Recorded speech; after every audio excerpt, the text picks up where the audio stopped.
Hello and welcome to Frost Over the World. Later in the programme, a response from the US government to this week's election in Honduras. Hollywood actress Juliette Lewis, and now singer as well. And we ask, are referendums too democratic? But first, Pakistan. This week, President Obama made his long-awaited announcement of the troop surge for neighbouring Afghanistan. From early next year, pretty slowly, an extra 30,000 US troops will join the 70,000 already in Afghanistan fighting the Taliban. So there was much to talk about when I met with Yousuf Raza Gilani in London. He was a member of the Pakistan People's Party back in 1988. He was imprisoned for almost 6 years by President Musharraf in the last decade, and here he is now. Prime Minister, thank you very much for doing this. Thank you. The announcement from President Obama and so on, and the thought that he is giving 18 months to turn things around in Afghanistan and so on. And in fact, I guess it's less if they're not going to get there till July and they're going to start to leave the following July. For some of them, it'll be 12 months. But I mean, is there time, do you think, for him and yourselves as great allies and so on, to do the job in that time, to win that war in that period? In fact, we are fighting this war because we personally feel that is in the interest of the whole world. But I personally feel military action are not the solutions for the problems. But we have to have some exit policy. And for exit policy, we have to do more social, cultural, political work in those areas.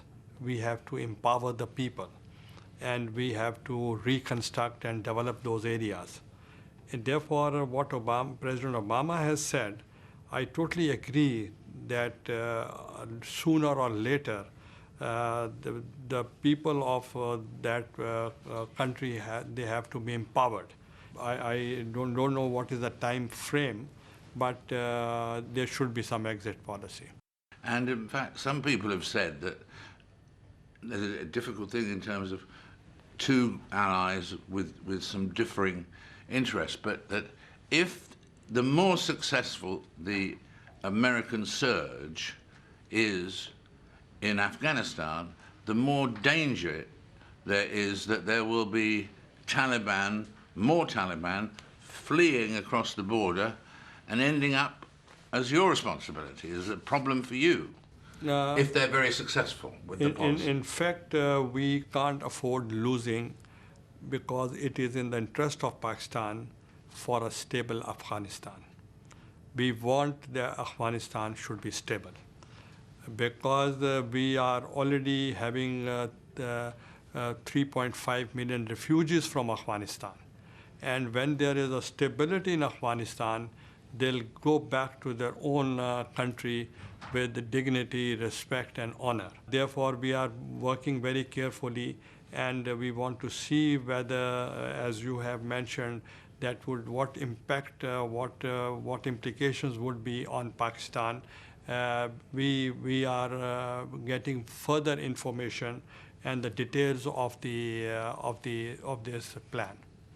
And in fact, when I talked to President Zardari about 6 months ago about whether the Taliban and insurgent groups in Pakistan could ever threaten Pakistan, could seize power in Pakistan, and he started to reply by saying, well, it's a threat.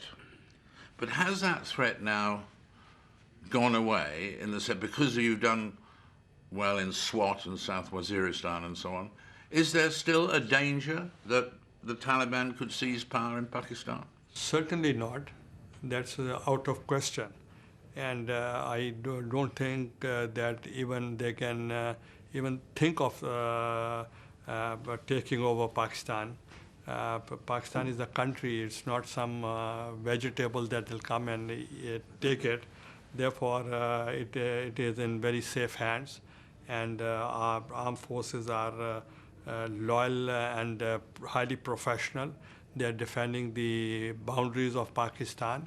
And one thing I can tell you that there is absolutely no danger, but at the same time, we want greater cooperation with the US in the defense and intelligence so that we can jointly act against the militants.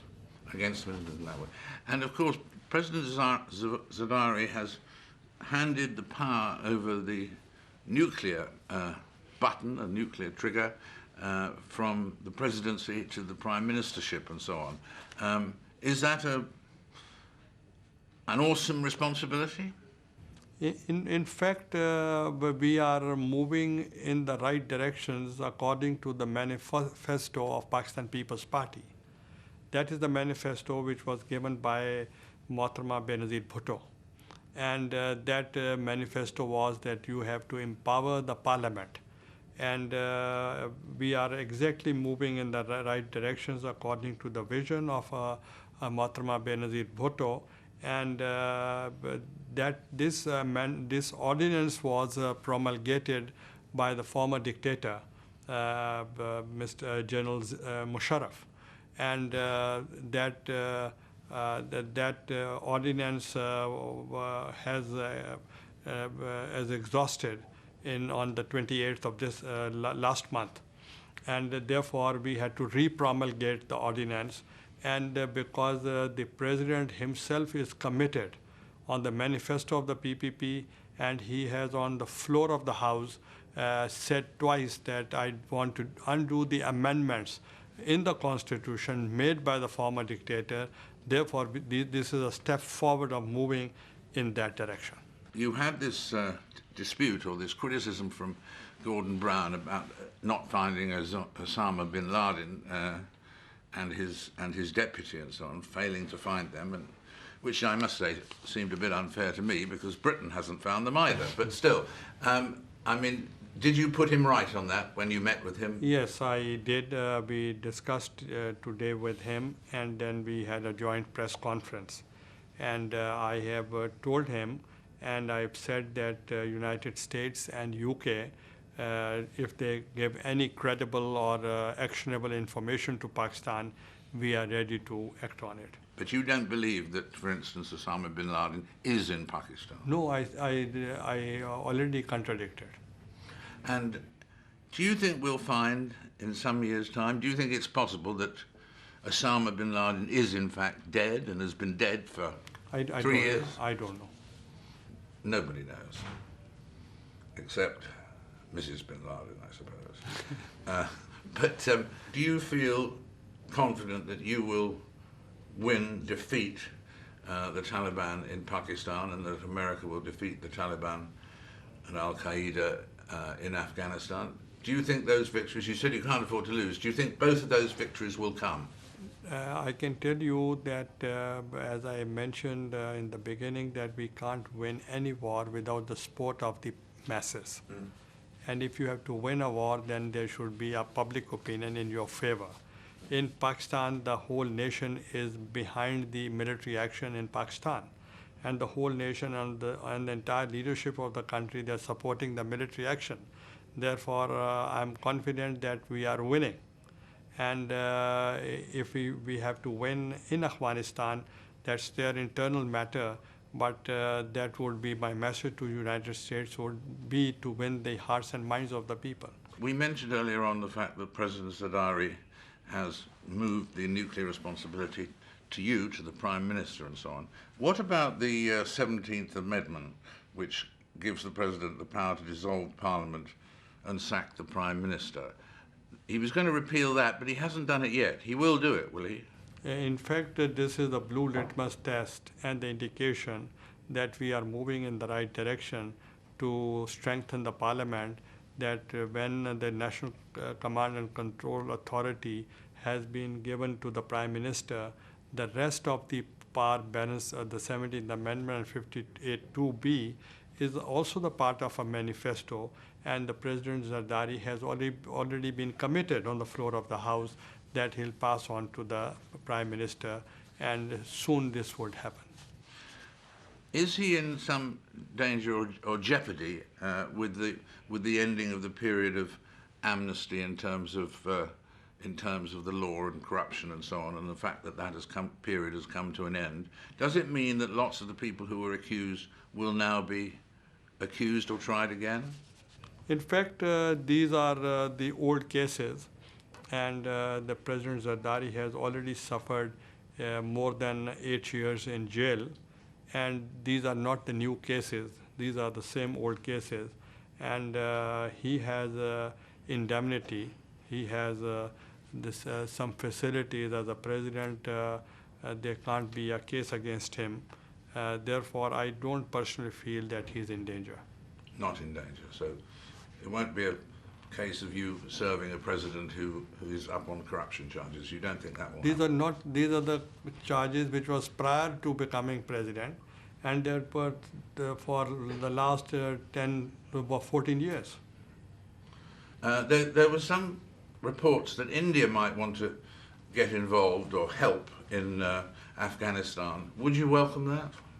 In fact, we have discussed today with Prime Minister Brown, and we want that there should be a peace in the region, and there should be stability in the region, and rather the friends of democratic Pakistan should prevail on India for resumption of composite dialogue with Pakistan, and we want that all core issues to be settled, so that our focus should be on to fight against terrorism, and our focus should not be on the eastern border. Do you think of India as a rival, not an ally, I suppose, a rival or an enemy? How do you think of India? In fact, we want to maintain excellent relations with our neighbors, whether it is Afghanistan, whether it is China, whether it is Iran, whether it is India, and we had good interactions with Dr. Manmohan Singh. He is a senior politician, and we had met him, and he wants to resolve all issues between Pakistan and India.